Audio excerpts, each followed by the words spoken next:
তুমি যে এতিয়া আনো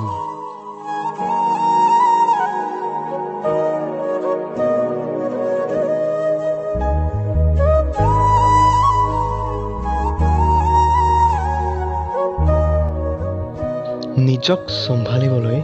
অপ্ৰস্তুত হৈ পৰিছিলোঁ যিদিনাই গম পাইছিলোঁ তুমি যে এতিয়া মোৰ হৈ থকা নাই আহ কি যে বিৰক্তিদায়ক সময়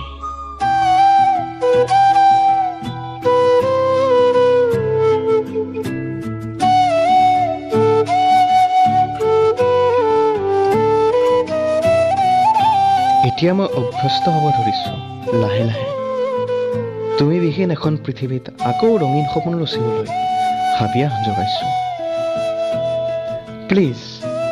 তুমি আৰু নাহিবা মোৰ কাষলৈ কাহানিও কোনোদিনে